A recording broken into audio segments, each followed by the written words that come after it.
because this is not a question on my list here, but I'm very curious. When you got the download, when you got is that how you receive ideas? How do you receive ideas? I don't even know. They're just sort of there. They're just there? And for this one, was it a loud idea? Was it soft, like maybe you should write this? Or was it like, I can't sleep until I get this out? It was just I need to figure out a way to cope right now. And this story is going to be it. And it took me a really long time to end up to write it. Like, I've written other books much more quickly than I wrote this one. I think because I was processing so much as I was writing it. How long did it take you? From start to finish, it ended up being 6 years, I think, of working on that book. What? I mean, I would put it aside. It would come back. I would, it went to some of my writer friends for their feedback. I would revise it, and then I'd put it aside again, and I'd work on something else, and then I'd pick it up. And it's a masterpiece. Well, thank you. Thank you. And wait, let me get back to the question that I was going to ask you. Sorry. I derailed us. Yeah.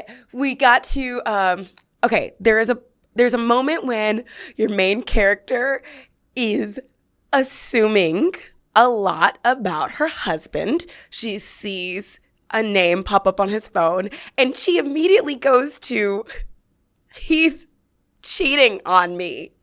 What the heck? What the heck? What the heck? I don't even know what the question is there.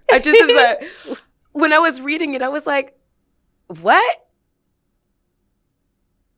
That's not what I would have assumed. Okay, this is what we're assuming. Okay, all right. And then we just go on. Why? Why did that assumption? Why? I think in part, so she saw that and she's like, I don't know who this person is. Why is this person calling? And then she's like, oh, his phone is locked. Why did he lock me out of his phone? He's never locked me out of his phone before. And then that sort of was when she was like, yeah, that must be it. Oh, okay.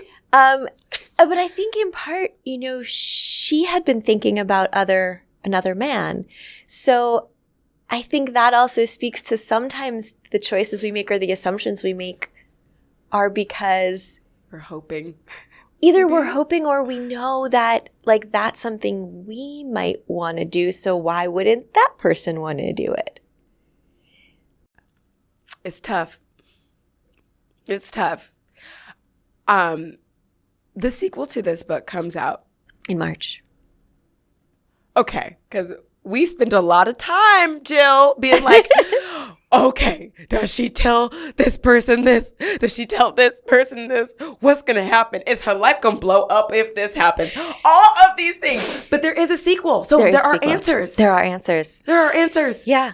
Yeah. I mean, right after I wrote this book, my sister said to me, okay, so what happened next? And I was like, I don't know.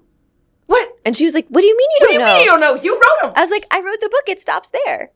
And she's like, that's not an acceptable answer for me. You've got to do something else about that. Acceptable answer. So I was like, okay. And I came up with an answer for her. And then I was telling my publisher about it.